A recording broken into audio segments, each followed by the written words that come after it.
It's time for today's episode of the UGA Sports Live Podcast, recorded in front of a slightly tipsy studio audience at world-famous Champy's Fried Chicken. We will have the latest on Georgia Bulldogs football, basketball, and recruiting. Watch live and send us your questions on the 11 Alive Sports page on Facebook. Be advised this podcast is off the record and not safe for work. Also, be sure to subscribe to the UGA Sports Live Podcast on iTunes and Google Play. Hey everybody, welcome to the UGA Sports Live Podcast. My name is Rodney DeBulce. I'll be your host for the next hour. I'm joined by Jake Roos, the recruiting superstar at UGAsports.com, who has a lot of updates from Georgia's big weekend, full of five-star visitors to Athens from where they got to watch Georgia beat Auburn. Speaking of that game, we're going to have former head coach Jim Donnan break down the game, tell us what Georgia did right, which was a lot of the good things, and tell us what they need to work on going forward. Maybe clear up some of those penalties and some of the questions you folks have. If you have questions, go ahead and send them in. You're watching this on the 11 Alive Facebook page. Give them a like. We'd really appreciate that. I mean, the show doesn't cost you anything. We'd be kind if you would just share it and give it a like. We'd very much appreciate that. And speaking of people who are sponsoring our show, we want to give a quick shout-out to Athens Ford. Go out there when you get a chance. Air and Overhead Doors, big sponsors of not only the show but the podcast. Of course, Your Pie. I'll tell you about a new function they have where you can actually get your Pie online, which is fantastic. Saves you a couple minutes going in. Of course, Academia Brewing Company. Great place to watch the game this Saturday. And Cable East, good friends of ours who sponsor the show for no good reason. So thanks to Robert Wall and folks out at Cable East. We really appreciate it. Also, if you need some, you see the coach rocking the Power G logo shirt there. If you need something along those lines, especially maybe something that says back-to-back SEC East champs, or you need something for the Georgia's SEC championship game, swing by 365 Game Day. They can help you out. Coach, I want to jump right into before you jump into that, I just have to tell you this one thing here that's just been on my mind here. Uh-oh. And it's just very, very salient, I think, because I've been around here for 23 years. And I just want to go back to the Middle Ages. And when you had the Middle Ages, you jumped from a really tough situation to all of a sudden they had the Renaissance, where a culture changed from the arts, from the military, from everything. It was just a tremendous change from the past to the future. And what I want everybody to invigorate themselves right now is we are in the renaissance of Georgia football, because when you look at where we were and where we are right now, we need to enjoy this moment. It might not be exactly what we want right now. It might not be perfecto, but let me tell you something. There is going to be a tsunami, a tidal wave, a volcano over the next 5 or 6 years around here with this football program. We are on fire! I have to agree with you, Coach. I was pointing this out. I spoke to the Jacksonville Bulldog Club. Thanks for having me down there, folks, last week. And I kind of touched on the exact same thing you said. I said, I've been covering Georgia 25 years, and I don't remember a team that's as talented as this one, for just the sheer amount of talent they have on there. Jake can attest to it from the recruiting standpoint. He's never covered this many, top players. I'm not just talking 5 stars. I'm talking 4 stars, 3 stars. Guys who are contributing. The depth of this team is pretty amazing. And think about it. Last year, Kirby's second year in the program, they go to the national title game. And, you go to overtime. You're beating Alabama until the very end. That's pretty bloody impressive. So it is tough to get there. One fumble, one bad play, one bad call, you can lose a game. It could be the game that knocks you out of it. You can't – the margin of error is so small. But the guy who's focusing on those margins of error, those tiny little, the every little aspect, is Kirby Smart. And, look at you're 12-0 against the SEC East. You just beat Auburn again. So you beat them 2 out of 3 times in the last calendar year. And 2 of those games weren't even close. One of them you got your head kicked in, but the others were bloody impressive. So Georgia bounced back from that. So I agree with you, Coach. I think that you're in the Renaissance. And not only that, as Jake can tell you, they're still reloading. they're still bringing in players. Yeah. Well, not only that, but I didn't get to finish because I said the fire. But I just think that the potential is one thing, performance is another. You don't let what you can't do interfere with what you can do, and that's what he's been able to do. John Wooden used to say that. Don't let what you can't do interfere with what you can do and worry about it. And I think that's what happens to all of us, trying to analyze what we can't do and what other teams can. What I do know that we have developed here is a system, a culture, a whatever you want to call it, the all-around program that's going to benefit so many of these other players as they develop to become whatever their roles might be to accentuate these five-star players. So, you know, like we said when the first show this year, this might not be our year with the rebuilding, but, you know, you better get some of us this year if you're going to, and LSU did. But I can just see everything mounting. I can see these players. For example, a guy like Stokes the other day, you saw he got his shot. He came in there, brilliant coaching by Kirby and Tucker playing dime defense on regular downs against them, putting Webb in and taking a linebacker out. We played dime about 28, 29 snaps the other day, and you never play it that much. But we were in Gus's head doing that, and it was just a tremendous coaching job.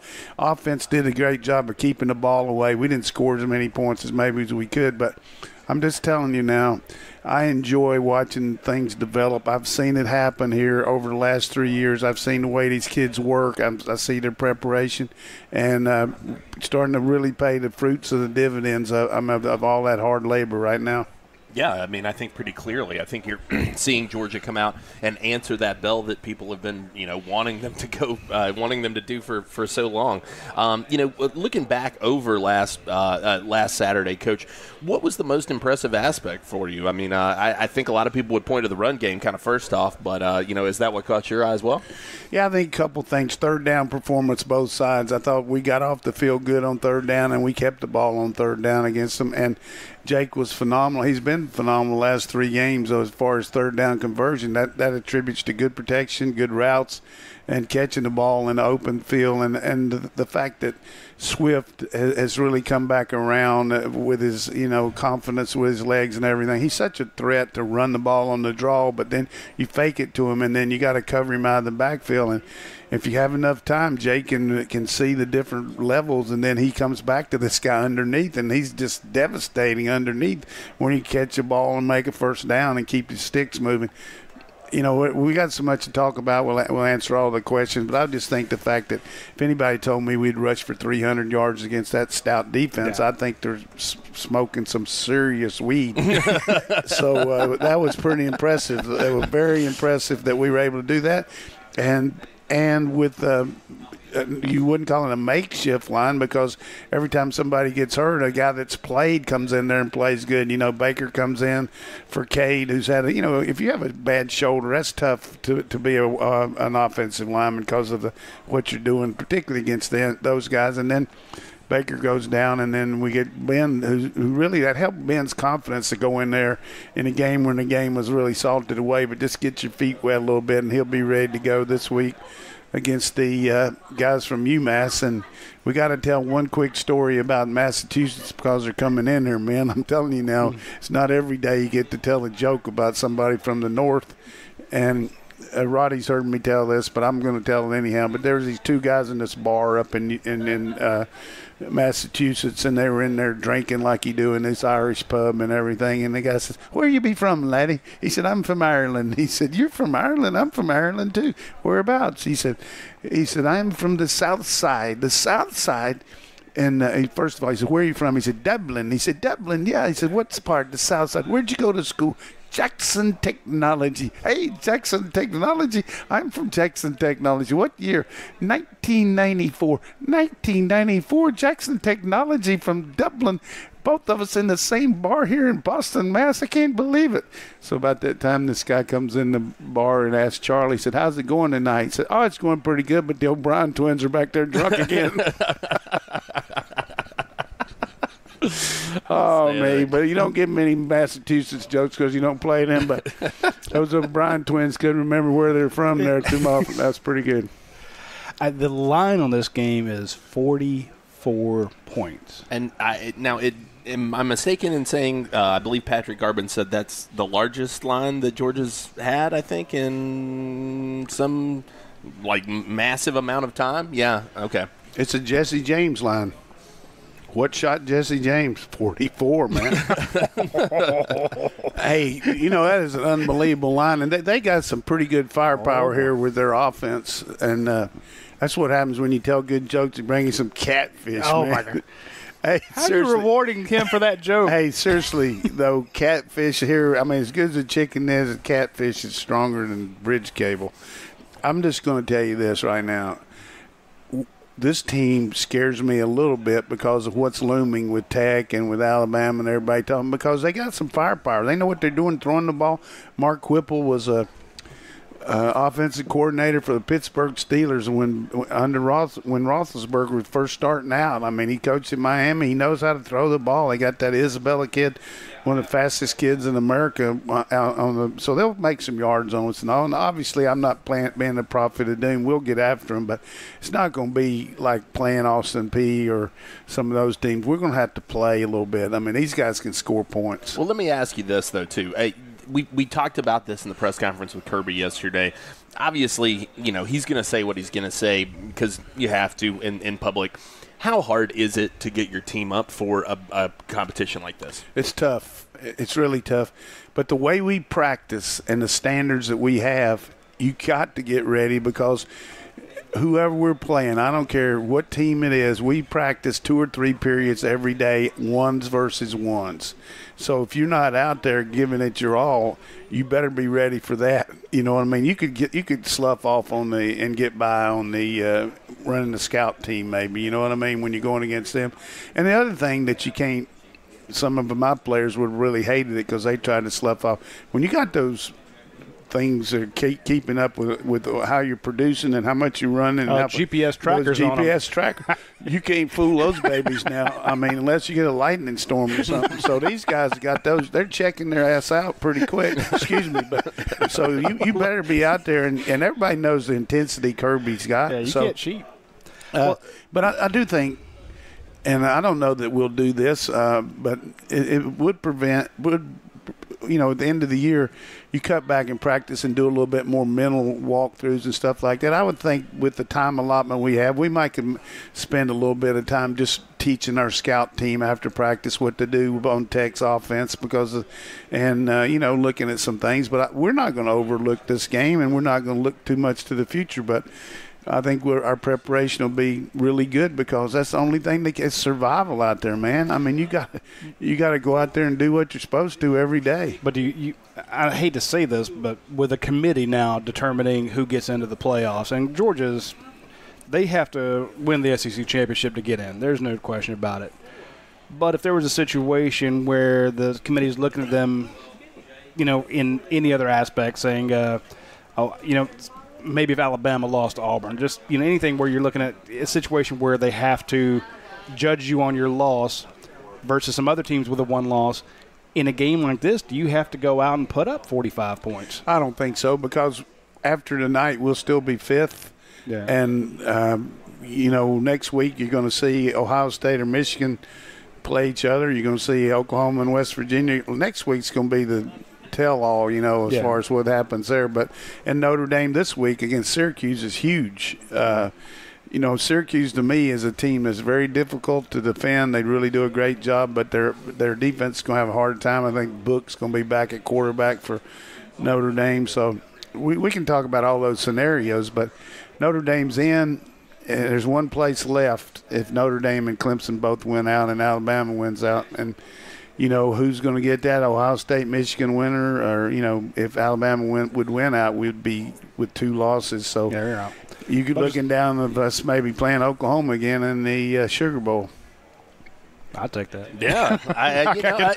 Somebody asked That's me not about a prediction. I'm just saying if everything went out no, like you're right. Yeah. Somebody asked me about that. We can beat Alabama. We can.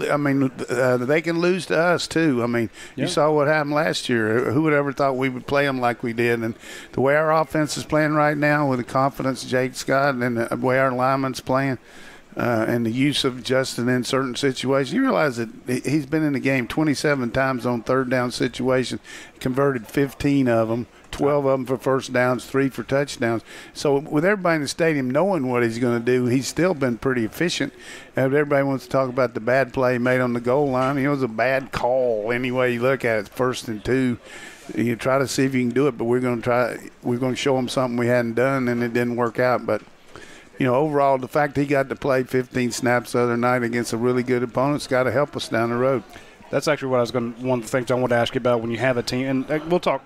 I know folks have a lot of questions about Auburn, but my last question on UMass, and you can only answer this because you've been a head coach.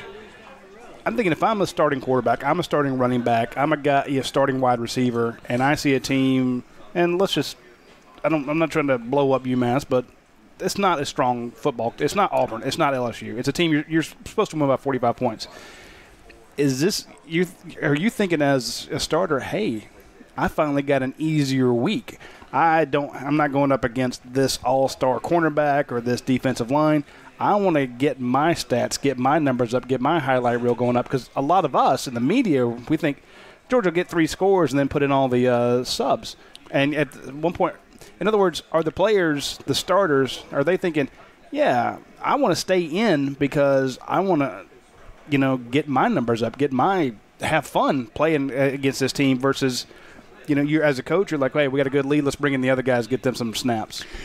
I would say maybe in some programs where the guys play predominant amount of snaps that could happen. But for us, you got situations where you look at our I think it's great the way our guys show the number of snaps we have today. Each guy plays. Well, our receivers are going to play just a certain amount of plays. Our backs are going to get about 30 plays in the game. You look at those 2 guys, they're going to get 59 plays. I think they played like 55 of them, like 27 and whatever it was. So it doesn't make any difference who the opponent is. We switch guys in and out. We do the same thing with personnel groupings on defense. Some of our defensive players play 25. The guys that play the most are the O-line and the defensive backs. Yeah. Linebackers, defensive ends, everybody else switches around. The same thing with wide receivers and backs. So I think, too, you got a head coach that's really not too caught up in stats. And the players he doesn't care, but I think the players and be the like, players understand I want to be out there and get my numbers up. They would like to do that, but you start worrying about stuff like that, then you play against the team. I know we've played some teams in the past and start talking about when are we going to substitute. Well, not only substituting in the game, but what are you going to do about your special teams? All of a sudden you're going to take out your first team special teams guys because you're worried about them getting hurt. It'd be terrible for a guy to be covering the punt in the 3rd quarter when you're up 30 points. So you're going to put guys in there, and that's going to look like not good because we don't punt much anyhow.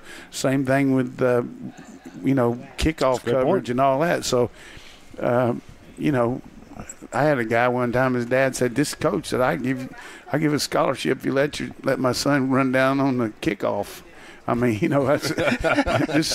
that's important for some of these kids to, dress out and get a chance to do that. But if you're going to do something here under Kirby, you got to meet the standard to get in there. They don't give away too much stuff. I got a giveaway. Speaking of giveaways, and this is a tease. I can't tell you about what's going to happen, but next week there's going to be a Black Friday special from Athens Ford. So if you want to go out and you're looking at Raptors, you're looking at Focuses, you're looking at Explorers, any of those, they have some great Black Friday deals. And I remember last year they did this where you went out during Black Friday and bought a vehicle out there. You got a free television. They're doing it again this year. Free TVs when you go out there. So go out there, load it up in the back of your F-150, drive home with your free TV. And they have up to $15,000, not $1,500, $15,000 off of MSRP on certain vehicles. So I'm just telling you, I'm not going to make a big deal out of it this week because next week we're going to hit this home. But go ahead and your Thanksgiving Day, Black Friday scheduling. If you need a new vehicle or a pre-owned vehicle, you want to stop by Athens Ford. 2 birds, 1 stone. Get a fantastic vehicle with a lifetime powertrain warranty and a new TV. And they weren't giving out small ones last year. Those are big TVs, big flat screen. So just telling you, the deals are secret now. They can't put them out yet. They're embargoed. But we'll have them for you next Tuesday. We'll have them for you next sure. Tuesday. I've seen it. I'm looking. I've got the little cutout here. It's fantastic. But again, you know how they have the manufacturers deals and stuff like that. It's all embargoed until next week. But trust me, you want to get out to Athens for it next week. If you are not going out there to get a new vehicle, go out there and get service on the one you have. That's a fantastic place. You know, free drinks, great Wi-Fi, a clean sitting room, waiting room while you do your stuff. They're fast.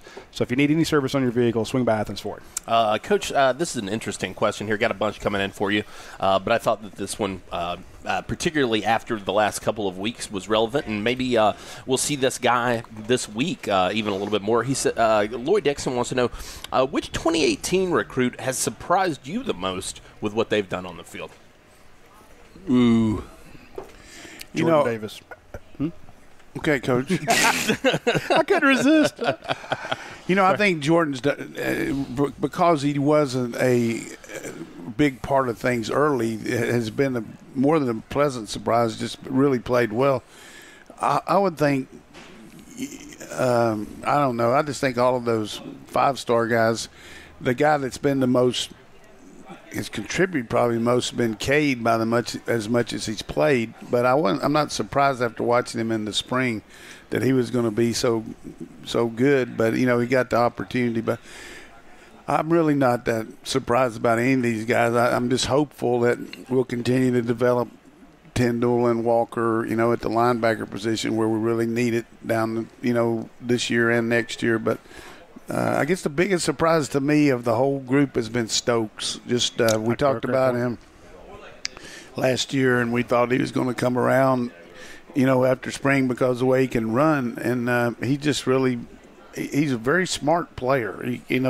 I think Kirby has alluded to it in the press conference that you tell him something, and you can tell anybody something. Coachable. How much do you retain? And we run a lot of hard stuff. There's no question about it. And a lot of checks and things like that, but both times that he's been, called on against good passers. I mean, two guys are going to be pro players. Locke against Missouri when Campbell went down, and then Stidham last week when, Campbell had a few bad plays. I think this guy is just really surfaced to be a guy you can really count on. And we're going to lose Baker, and we got Daniel, and I'm going to give my boy a little love here on Daniel. You said don't give up on him. You went down there and covered the press conference and everything, but you got some good vibes there. And as usual, the recruiting guru was right that Daniel just couldn't say no to the Dawgs, and he's going to help our secondary, isn't he? There's no doubt about it. I think that losing Baker, you're wanting to get a guy with some experience in there. Obviously, Tyson's going to have it, but having a guy with, the junior college experience, he's played through some adversity, he's done some tough things, and with his size and speed, I think he's a dead ringer almost for what you're losing in exactly. DeAndre. So great replacement they got in DJ Daniel. Huge flip for the and Bulldogs. And then the other guy, was it Jermaine what's his name, Johnson, the linebacker? Yeah, absolutely. He's a guy he's a take. I feel like we haven't talked about him in a while, but I was thinking about him the other day. He posted kind of a career highlight kind of wrap up this year, and boy, what an impressive young man he's going to be. I think that he's a day one contributor for you. Pass the eyeball test. Won't be surprised if he's one and done. It would not surprise me at all. And I would say this, and we'll get back to questions, but I read that report that Roddy wrote. I don't know what you call it, what the Roddy report or whatever. What is it? The Roddy report. I like that. The Georgia 321 report. Okay, but you were talking about the guys that flipped last year and the guys that their contribution and everything like that, which is everybody, these decommitments and commitments and all. I would just say take a big chill pill here and understand you got a general manager as a head coach here. This guy thinks squad roster all the time. They're always looking at who can they bring in to fill our needs. You know what I mean? I mean, sometimes that includes taking somebody away from, a really good player because we need somebody in another position. That was one of the hardest things as a head coach, to have you as a position coach and you as position coach say, Coach, I got this guy down in Waycross and I got this guy up in North Georgia, and both of you need him, but how does the team need him? How does it fit into the whole deal? And you just got to make that tough choice sometime, and you turn down some kids that could really help you, but you got to look at the depth and where it's going to be. And if there's ever been a team that's benefited from depth in the O-line this year, it's been the Bulldogs, because we have had about everything could go. There's not anybody on our line except Wilson that hasn't been hurt this year. Yeah. And now you just you just jinxed him. I didn't say which Wilson, no. There you go. I didn't say which Wilson. Actually, shout out to Isaiah Wilson and Andrew Thomas for grading out phenomenally this past week against a very tough defensive line. We just posted the Pro Football Focus grades at UGASports.com. You want to check those out. We also posted the snap count, which is very telling when you see, as Coach pointed out, too, the amount of time Georgia was in the dime. I think it was like 63% of the time they were in dime, which is kind of mind-boggling. But, you had a passing team and they went against it. Well, you know what it is for anybody that might not understand. You got your regular personnel, which is just, your inside and outside linebackers and 4 secondary guys. You go to your nickel defense where you take a linebacker out and then you have 5 defensive backs. Then dime is when you take another linebacker, and now you got 6 DBs in. And then you got penny where you go in there and you take a defensive lineman out and put another linebacker in the rush with 6 guys in the dime. So we were in penny, nickel, dime. We were in all that stuff, Yeah, absolutely. Yeah, you've been shouting the praises of Webb and McGee, and they both played a lot. So role players that have developed. The one thing you know about Webb, now, I'm not going to put the quietus on, but if it's the difference between a guy going down in the open field and getting around you, I don't see him missing many tackles. The guy is a superb open field tackler. And when Kirby says you are, you know you are. Yeah. I mean, he was targeted 8 times. They made 8 catches, but the yards after the catch, very, very few. And those were dink passes, the king of dink. Yeah. Dinky. And again, I'm not busting on him because he actually graded out fantastic. What did the guy catch? 13 passes on the dinks, Davis? It was a lot. I think he's still catching 1-2 yards past the line of scrimmage. But the thing the other thing you talked about in that was your prediction about rushing the passer and all that. We did a phenomenal job of putting heat on him, vertical pressure. And one of the best things I like to see as a coach is the quarterback being flushed and run to either sideline. You go back to last week against Kentucky, first time we really had the pressure on Wilson. We forced him out to his left, and we came back from the backside and made the play. Then this week, the same thing. Several times Stidham's rolling out. The only choice he's got is to throw it into the bench. I like that's not a sack, but that's a hurry, and it looks good too, and it makes him think about, getting happy feet in there. All this talk about Isaiah Wilson too, I have to say, I think that guy may be the silent MVP of this team this year. Talk about a guy who's just been rock solid. He's been there every snap. He's Andrew Thomas of last year, the same spot. Exactly. Right. And it's weird to me, though, that we're not talking about him more. I mean, given that he was a 5-star guy. He's 6'7", 350 pounds. Right.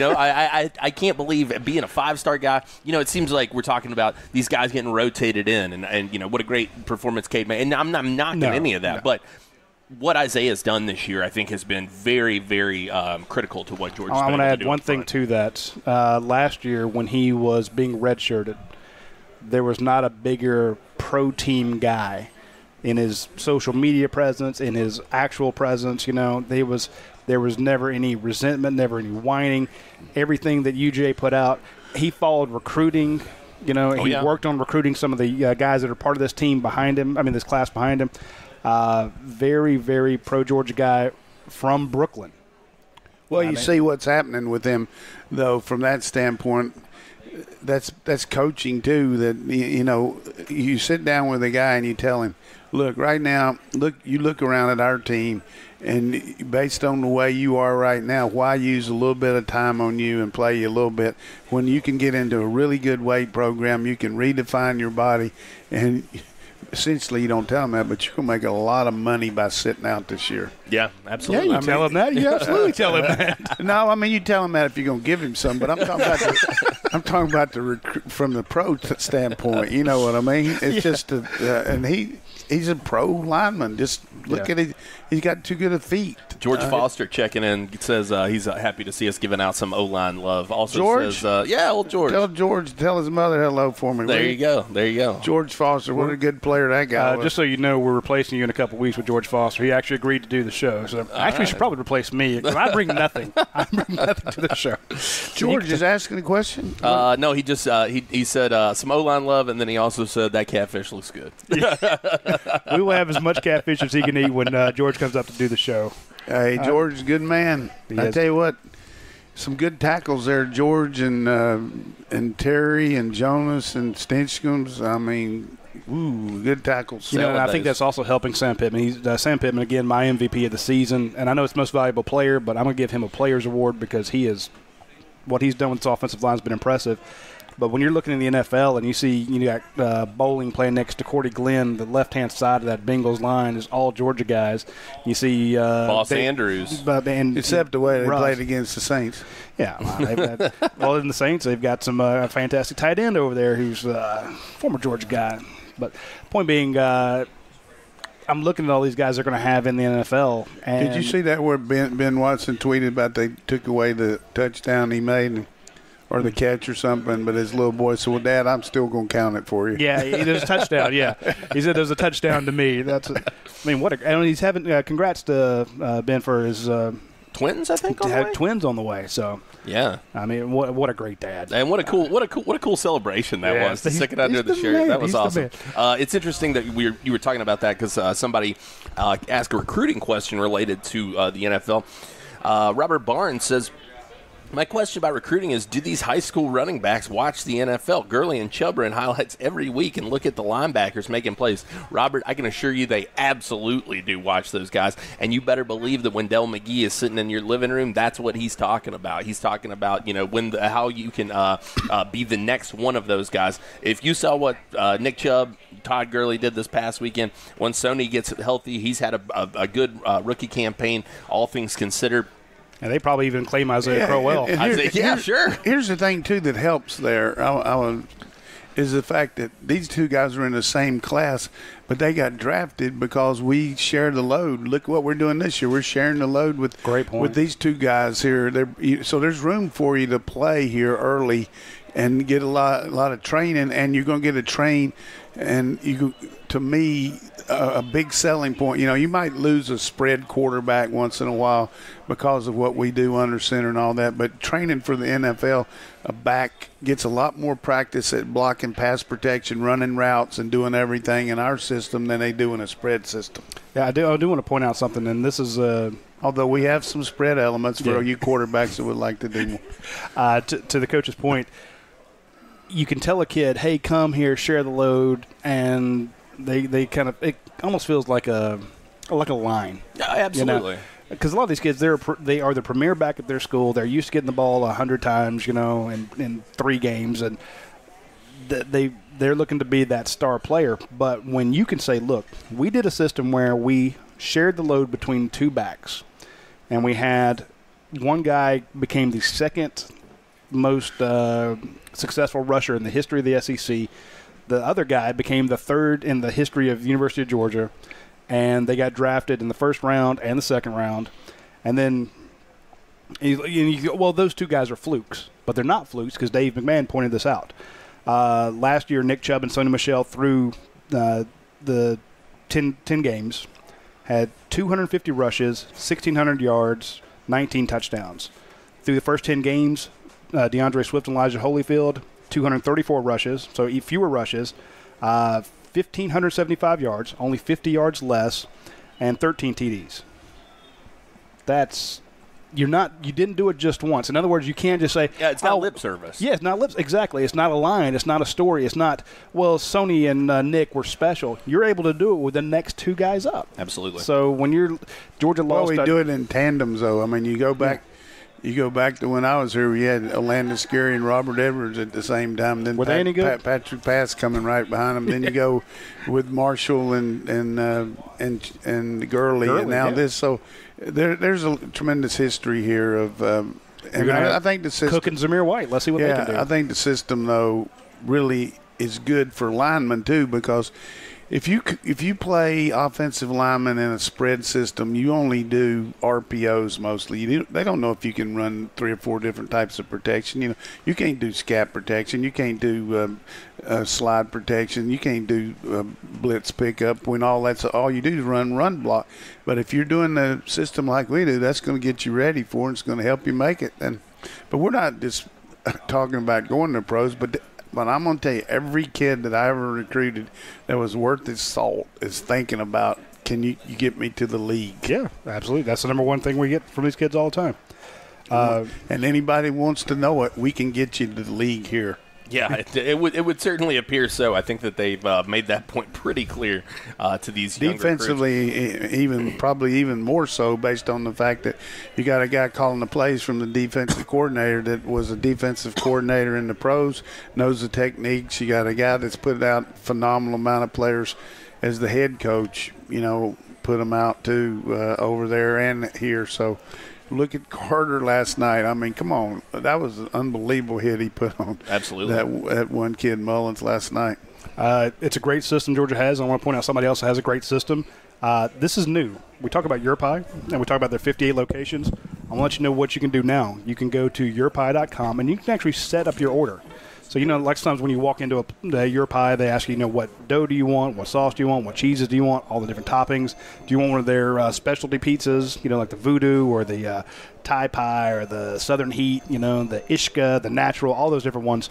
But, if you're like, I don't want to do it in line, or I get too nervous when people are behind me, I'm in a hurry.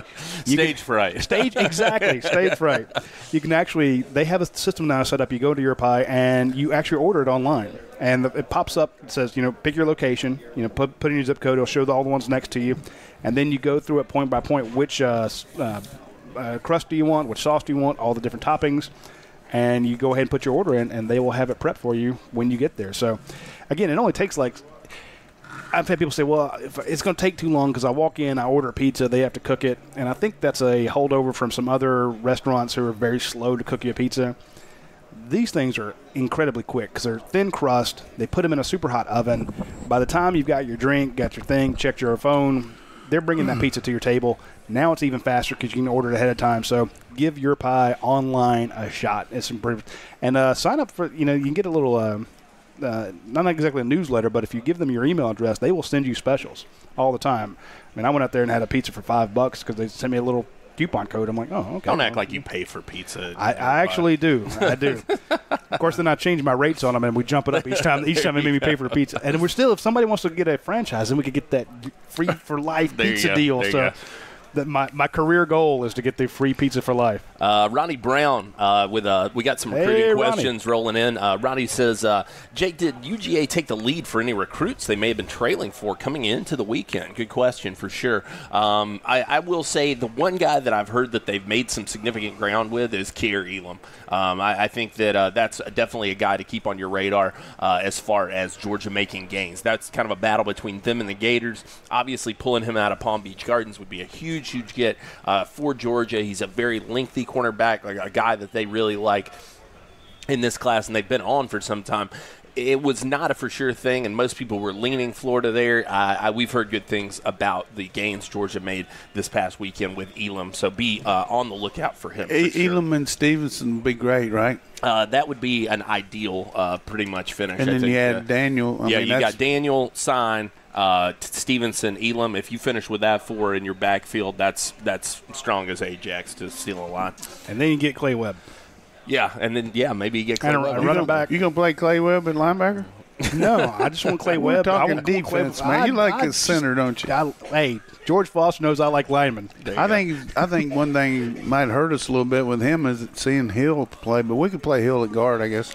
Brent Tucker wants to know if he can play guard too. Any chance Rodrigo gets some snaps at quarterback Saturday in the second half? Please stop doing that. That was not a bad play call. It was a good play call. I'll give him credit. Hey, one of the things that somebody said to me, hey, well, you give up the chance to run it again. There's only certain looks that you can run that against. When people, what we call butcher knife bandit, they just bring everything. And, you sell the ranch at the end of the game to block a kick, and you're not worried about the fake. So they bring 11 there, and it's just set up for that. But Rodrigo panicked a little bit and didn't throw it like he could. He threw some in practice the other day. He looked like Fran Tarkington out there. And, that was on a day that I went out there to see Sean McDonough. I just got there at the end and saw him run a fake. But he looked pretty good hitting it. So, but I think in that situation it was you worry more about the block than you do anything. So a blocked field goal would have hurt us. So, you didn't hurt yourself with the missed pass there. But, hey, that's the way it goes. And, I'm not a big fan of it when you have a fantastic kicker take the points. I get Kirby's point about, 20 points versus 21. I trust me, I completely understand it. My thought, though, is when you're going to do that, is it really a good idea to let him throw it? Let the up back do it. Yeah, I mean, I can see. But he can do. He wouldn't have let. He would have never done it unless he thought he could. That's true. He can do it, but that's why I loved having when you saw. Go back to last year. Hey, 2 minutes ago in the game, they ran a screen pass for a touchdown on us. Yeah. I was just thinking back to the times when you had a quarterback who was your holder. When you saw these guys learn to do it, But that's the way it was set up, though. Yeah. You'd have to roll out to do that, That's true. This way you just catch it and throw it. But we did that same play exactly on a punt against Mississippi State. Dax Langley hit Hines Ward right over the middle because he had everybody coming. Nobody's in the middle. And I told Dax right before he threw it, I said, no matter what, don't overthrow him, underthrow him, if anything. I don't want to see how far you can throw the ball back. And he hit him a little bit short, which is good. Hey, you only get one shot at that. So I think it would have been nice. Can you imagine that stadium if it had hit that? Oh, man, that was exactly what I said. That would have been a rocket ship now. No doubt. That would have been fuel on the fire. And congrats to Dax for getting that one because he can always say, I threw to a Super Bowl MVP. There you go. Yeah. So Dax, one of the better athletes, got good golfer, could punt and place kick. I mean, he was a good athlete. Interesting question here from Jay Teal. It says, just got here. Sorry if already posted, but nobody has. So good on you there, Jay. Well, what are you doing calling in this late? He says, do you think Stokes is in line for more time in place of Campbell? Do you think that we're going to get a heavier dose of Eric Stokes moving forward? I think this week will tell the tale here, how they practice, what they do. Both of them should play a lot this week. This is a predominantly passing team. They're going to probably throw 50 passes if they're in there. I mean, I would say unless they just concede it and try to run the clock out like Austin Peay did. But I would say he's going to play more and more. He's earned it the way he played. He graded out good. And, Campbell's got a lot of potential, and he's made some really good plays this year. But, have a tendency to focus on what he hadn't done. But we can have two corners there that can really smoke it. I mean, they could be part of a track team. But I just want to give Tucker and Tyson Summers works with them too. They've really developed these kids. Their technique's so much better than it was when the season started. I mean, really good. They're doing a good job with them. I told Roddy after the game, I think that when you sub Stokes in for Tyson, obviously one guy was the 5-star, one guy was the unheralded 3-star. But physically and from a speed perspective, I don't think there's all that big of a drop-off. Right. I think he's not those quite guys as can tall, do the well. but thick. But here's another guy that red-shirted, learned the program. I mean, what we got, 63 guys, freshmen or sophomores? Yeah, something like that. The Renaissance. That's the name of our program. I'm telling you. We're in the Renaissance, aren't we? You're going to take a kid out of Newton, Covington area, East Side. Oh, I mean, come on. You'll let him tackle. That boy can tackle. Throw out where he's from. I'm just saying it. Tell everybody about your high Rockdale school. No, I just know I played against Newton, and they caved our heads in numerous times. So we couldn't run anything against those bastards. Little something here from Dave McMahon. He says, I believe this is true. We don't have Dave, complete confirmation, but I've got a good sense that he says, last time an NCAA kicker threw a touchdown pass in a game, in a game was 2013. The kicker was at Cal. So Rodrigo had a chance to really set some history, get some stuff going now, again. To your point, the stuff there's no love lost between Auburn and Georgia, and a lot of people were disappointed that they weren't playing Soldier Boy and stuff like that. And, the Auburn people got annoyed by that fake field goal. But you got to understand, Rodrigo I think he really gets the loudest cheer when they announce the starting lineups. Not even a question. He is he's become kind of a cult phenomenon, a cult figure. If he had hit it, they would have started directing the statue. Well, Auburn ought to be happy we gave him a chance. We let Rodrigo – it showed you how open it was. We let Rodrigo throw it anybody. But it would have been great for him. But getting back to it, that was just total – I would have never thought we could physically dominate them like that. And it was a good job, again, by our wide receivers and tight ends blocking to go with the front. They did a good job. And Jake just – phenomenal putting us in the right play and going against the right look. It was just really good. And Justin made some good checks too. You mentioned my 3-2-1. The first thing I did one section about thoughts on Auburn, and I said, look, I don't expect Georgia to run into the teeth of this defense. It's too many guys. Adams, Derek Brown, those guys are monsters. Attack them on the edges, beat them with your speed.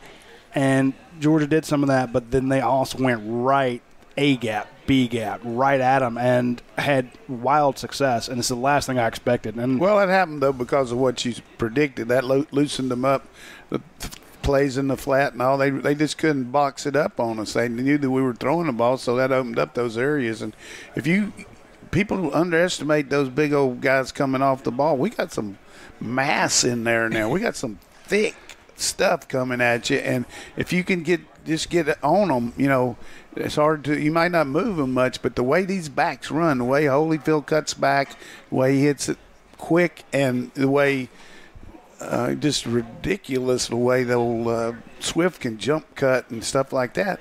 I mean, all you want is a tie. You go back to Todd Gurley when we used to talk about him. One of the reasons he got drafted was because how many times he got hit behind the line and still made yards because our line wasn't quite as good as this one here. And so – now we don't see much penetration on us at all. We saw some from LSU, but that's really a difference maker for a back. If you can get to the first level, then the second level is a lot easier. Good question here from Brent Tucker. He says, why can't we run some of those third down plays on first and second down sometimes? Well, they're all the same, but it just depends on what the defense gives. And the one goal line situation that we got in when we kicked the first field goal, we just missed some blocks on first down. I mean, that was it. And then the second down play, we tried that little gadget play with the field starting one way and coming back the other. But, I think it's cause of concern. But when you get lost yardage play on the goal line, it puts you behind the sticks. And when you get missed assignments like we did against Florida, which we went over, but I don't think it's a serious deal that's going to drive you to the Looney Tunes. I think it's just a case of keep working on it and understanding execution's the name of the game down there. And it's all coaching. Come on, Coach. No. You know that it's damn Jim Chaney and his horrible play calling. I've read that 1,000 times. I tell you what, I hate to tell people it is a little more complicated than that. Yeah, I thought he called an A-plus game the other night with the addition of what Jake called at the line. I thought for us to get that many yards, maybe not quite as many points as you would with that, is just a phenomenal job of the way they look at these personnel groups and the way they attack them and all. We had one turnover where, I thought Stanley maybe could have come back for the ball a little bit, on that one interception. And that's the area that Jake struggles a little bit. About the only area is throwing the ball inside with the velocity. If you look at most of his interceptions, Notre Dame last year, this year against somebody early, I think Middle Tennessee, balls over the middle that, receiver got to help him a little bit, though. But I think but for the rest of the game, he couldn't have done anything else but play like he did. He was great. Absolutely. And what do you attribute? This was something that people have asked Kirby about. They've asked Jake about. I'm just interested in your thoughts. What do you attribute the success on the third downs to? It's taken a real turn since that LSU game, and they've gotten better and better, it seems, each week.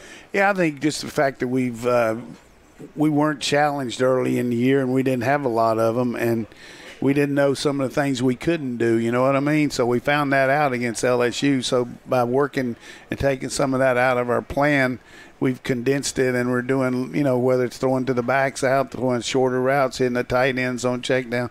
But we don't have a lot of late developing routes like we had against LSU, and you're throwing the ball on time, and the guys are picking them up. And it's hard to blitz us because, you got Terry Godwin and Ridley out there man-to-man. And, Ridley the other night, I thought he was hurt, but he actually played 50-something. We didn't throw him but one pass, but he's certainly going to be a guy you look for. But they got good corners, and we worked on the inside people. I tell you, when we go to that one little look, that duo or Dixie or whatever you want to call it, four guys with Cook inside and or Hardman and we got Godwin on the right or on the left, double look there with two wides.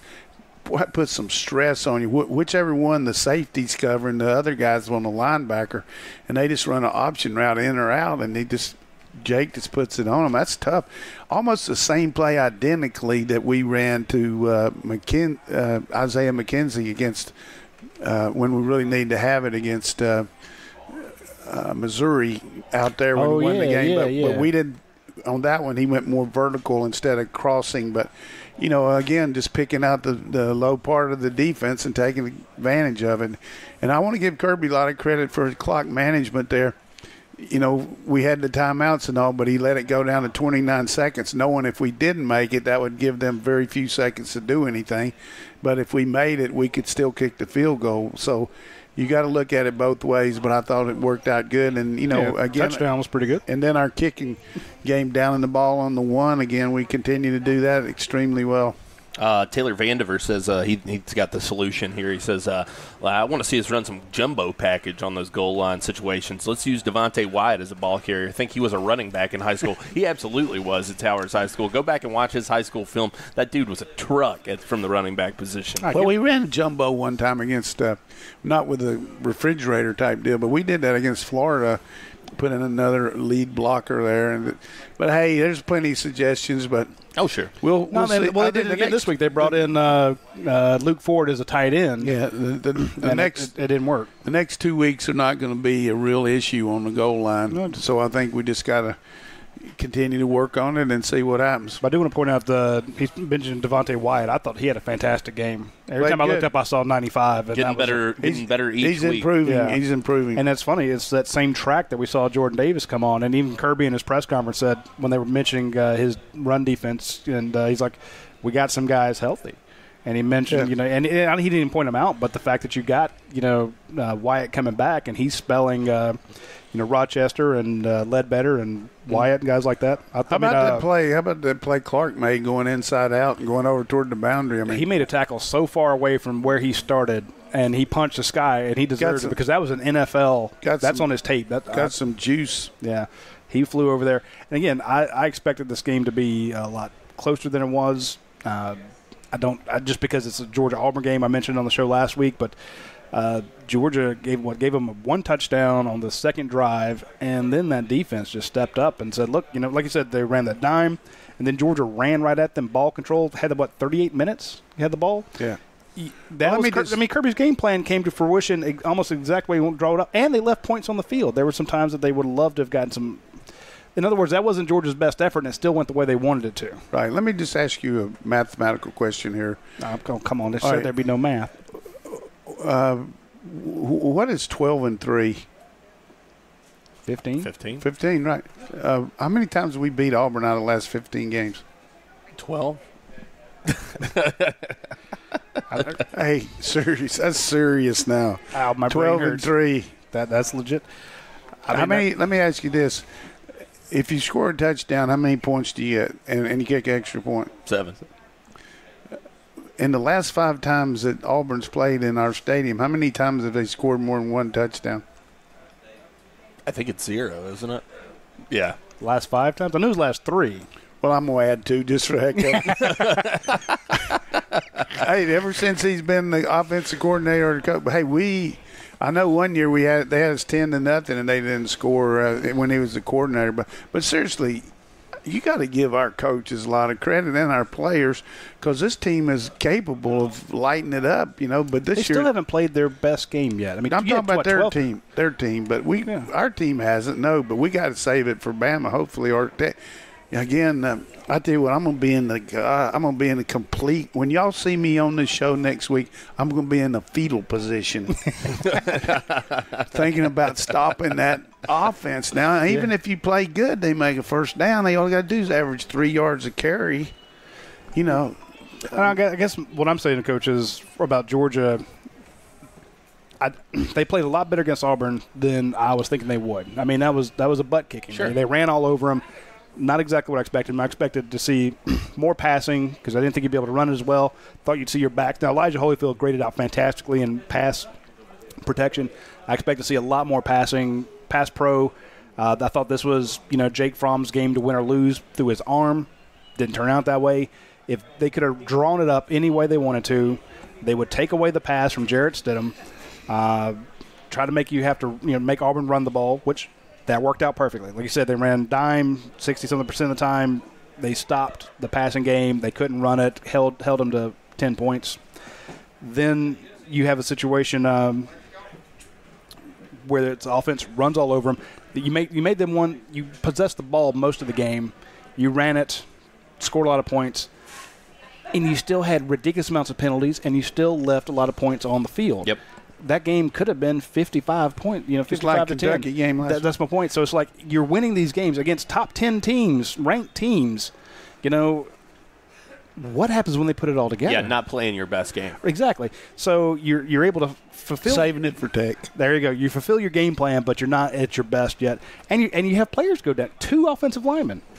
What happens if they have a game where they don't have as many penalties? I used to hate that for Baker, a senior. Yeah. I mean, I hate that. He's been a good team guy. I just hope some way he can get back, but that's terrible. Yeah, and all those offensive linemen banged up, and Miko Hardman got hurt again, and got rolled up on. He's fine. I mean, he went back out on the field later on, but you got a lot of guys get banged up in the game. They're not playing at their full strength, and I'm just thinking if Georgia puts one game together, hopefully against Tech, maybe against Alabama in the SEC championship game, we don't know what the ceiling for this team is. We don't know what they're capable of yet because they were able to win these games against ranked teams quite handily.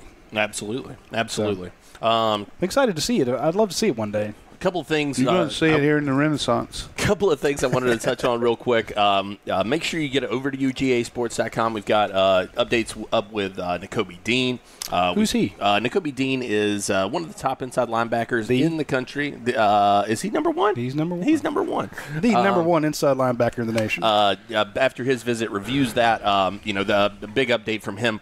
Also spoke with DJ Williams, and if that's a guy that if you don't know him, you need to get to know him quick because out of Sebring, Florida, stacking them up left and right. He's grabbing a bunch of offers. Georgia this weekend picked up that offer. Be interesting to see how that all plays out. He's out of Sebring, Florida. What does he play? He's a running back. An App State commit, 2-star, but a guy who really just burst onto the scene at the end of last week. Hey, they got a good back. That guy at Appalachian got hurt against Georgia Southern. One of their backs got caught. I don't know. Maybe it was against Arkansas State. He got carted off. I don't know that he'll be an App State commit for much longer because he's got offers from Miami, Tennessee, Auburn. Just picked up one from Georgia. Yeah. I would say that App State coach might be getting a big job. He's got a good job, but you got to look hard at him and Neil Brown at Troy and. This is the time of year you got that Allied van list out there looking about which coaches are going to be moving. And that Purdue coach is going to be going too. Yeah, I don't think he's going to Louisville, though. I think he might go somewhere else. I like the UAB guy, too. Bill Clark, good coach. Yeah, absolutely. I tell you, he took that team on. He started football again last year. And second year, they're playing. They got A&M this week. Watch out, A&M. I mean, A&M might have to take some of that money away from Jimbo. Good luck. Speaking of money, if you want to make sure you make a good investment in your home, you need to check out our friends at Aaron Overhead Doors, AARON, Aaron Overhead Doors. If you want to make your house look good, when you have the little visor on your car and it's got little buttons on it, for us to have new cars. Yeah. You have little buttons that sounds nice. That work with your garage door opener, but you never figured out how to program them and get them to work. call our friends at Air and Overhead Doors. They can come out and get that set up for you. They know how to do it. Or if you've lost your release or your garage door opener is not working right, they understand the frequencies and all that stuff. I mean, it's their job. Is what they do. And they'll actually send out somebody who works for Air and Overhead Doors, not just some got their own people. They got their own people, absolutely. Not some schmuck off the street. I wasn't going to say that, but yeah, some schmuck. Well, because now, and this is the thing, I was doing something, I'm not going to bang on Lowe's, but it was Lowe's. And I went out there and needed somebody to come look at a sliding glass door, and they said, okay, well, we'll charge you $35, and then we'll call somebody, we'll call one of our contractors to go out there. I'm like, wait, no, this consulting. Yeah, exactly. I'm like, why don't I just call somebody? Why did I pay you $35 to call somebody for me? So anyway, it's a situation where Air and Overhead Doors has their own people. And also, while we're talking about some of our sponsors, I want to give a quick shout out to Academia Brewing Company. This Saturday, 4 o'clock, is the UMass game. It might be cold. It might be rainy. It might not be. If in other words, if you're not going and you live here in the Athens area or the Northeast Georgia area, swing by Academia Brewing Company. They have 2 giant screens up. They have the best beer, some of the fantastic food. They actually have a chef there. If you're not there or you're not here at Champions, you can come here in Champions and get your tailgate supplies. I think you got to come by Champions and get something for tailgate. For 4 o'clock, you're going to be starving. That's my point. That's why I was saying them. Because they have a great atmosphere here during the games, but to me, if you're having a tailgate and you don't get one of their boxes full of all their chicken, tamales, whatever. Tamales, tenders, catfish, stuff like that. But if you're actually going to sit and watch a game and you want to have a chef, they have a great chef out there. He's a Georgia graduate too, by the way. So the people out there, people here, all huge Georgia fans. So if you want to watch the game, if you're going to watch the game and not actually be in the stadium, Champions is your spot, for your tailgate, for the game. And also the UGA alumni group. They meet out there. They have reserved seats. You can call Academia, and they'll save you a spot. And, of course, they have their cool pint glasses, the souvenirs you can get for $5. So both of those great places to stop by. Absolutely. Good job. Absolutely. We got another. Let's see. We got a couple. Let's get like a rant. 3 quick questions answered in 15 seconds. Okay. All right. You're going fast. Taylor Vandiver says, you may have touched on this already, but is Demetrius Robertson still on the team? Demetrius had a tough deal. I don't know if it's a concussion, but he'll be back this week. Hey, I can Booker T. Washington that. There you go. All right. Which that means it's going to happen. Ryan Lucia from Air and Overhead Doors says, we love the Dogs. He does. There you go. The owner of Air and Overhead Doors. Again, huge fan. There's probably nobody bouncing off the walls higher than he was last week. Brent Tucker says Ledbetter seems like he's playing with a chip on his shoulder. Thoughts on his impact? Yeah, lately? I think he's really playing good, and he's really focusing in on being the leader, too, and doing a really good job out there for our team. Looking down the line here a little bit, John Hicks wants to know, do we think Tyson Campbell is ready to take on those Alabama receivers? Who knows? I saw Mississippi State last week. They played a lot of zone coverage, and then they brought some zone blitzes, and they got the 2 of some. But hey, look at Judy. Look at that YouTube deal about when he tries to run and people try to cover him.